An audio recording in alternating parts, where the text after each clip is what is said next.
पुण्यात्माओं, ये देखो, ये खेल का मैदान है।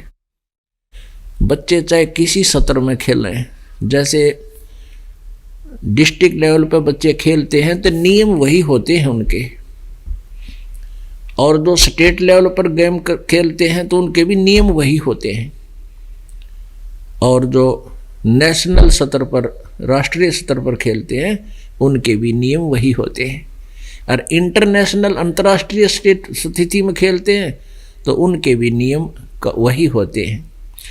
तो ऐसे ही क्या बताते हैं परमात्मा ने अपनी अमृतवाणी में बताया है, कबीर जी ने, मम संत मुझे जान मेरा ही स्वरूपम, मेरे संत को यानी जो मेरा नाम उपदेश देने का मैंने अधिकारी बना रखा है उसको मेरा ही स्वरूप माने। गुरु मानुष कर जानते ते नर कहीं अंधे, होए दुखी संसार में आगे यम के फंदे। गुरु गोविंद कर मानियो रहियो शब्द समाए, मिले जब दंडवत बंदगी नहीं पल पल ध्यान लगावे। तो गुरु जी को परमात्मा मानकर अपने इस प्रॉब्लम को सोल्व करना है, जन्म और मृत्यु वाली ने। जैसे एक गणित में एक प्रश्न आता है, उसमें मूलधन ज्ञात करना होता है।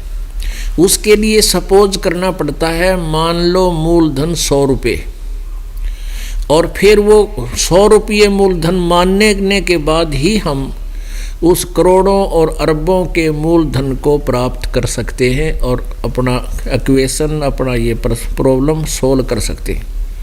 जब तक हम 100 रुपये मूलधन नहीं मानेंगे तो ओरिजिनल मूलधन को प्राप्त नहीं कर सकते।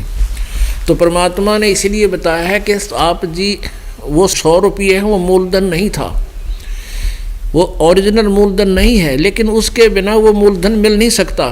तो गुरु जी को आप जी ने भगवान सपोज करना पड़ेगा। आपने ये मान कर के ये गुरु जी नहीं, ये भगवान खड़े हैं। और पुण्यात्मा, जब आप भगवान के पास जाओगे तो आप जी कैसे व्यवहार करोगे, जो इस दास के साथ आप कर रहे हो, और वो व्यवहार भगवान को मान्य है या नहीं है, नहीं है तो वहाँ से रिजेक्ट हो जाओगे। और जो गुरु जी को आप परमात्मा रूप में मानकर और फिर उसके साथ जो बोलना, चलना, व्यवहार करना, निष्कपट भाव से बातें करना और उसके अंदर एक विशेष कसक बना कर रखना, तो यही एट इट इज भगवान से आपका होगा।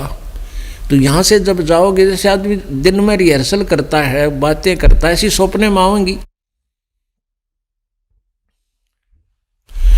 तो वो स्वप्न में तो प्रैक्टिकल जो आप कर रहे हैं वही आपके स्वप्न में आती। तो ऐसे ही जब यहाँ शरीर छोड़कर जाओगे तो इस दास के रूप में परमात्मा आपकी परीक्षा लेने के लिए वहाँ खड़ा होगा। फिर आप वहाँ भी वही अड्डपट मारोगे, यहाँ मारते थे, तो वहाँ से तुरंत ऑटोमेटिकली आपके पैरों के नीचे से स्लिप निकल जाएगा फट्टा, एकदम नीचे आओगे गद्दे ही। वो अलग बात है कि आपने पुण्य जो भक्ति कर रखी है वो अलग अलग मिल जाएंगे, को स्वर्ग में को कितने धक्के खाते रहोगे, पार नहीं हो पाओगे। तो इसलिए हमने गुरुजी के साथ वो डीलिंग करनी चाहिए जो भगवान के साथ किया करते हैं, तब आप सफल होगे।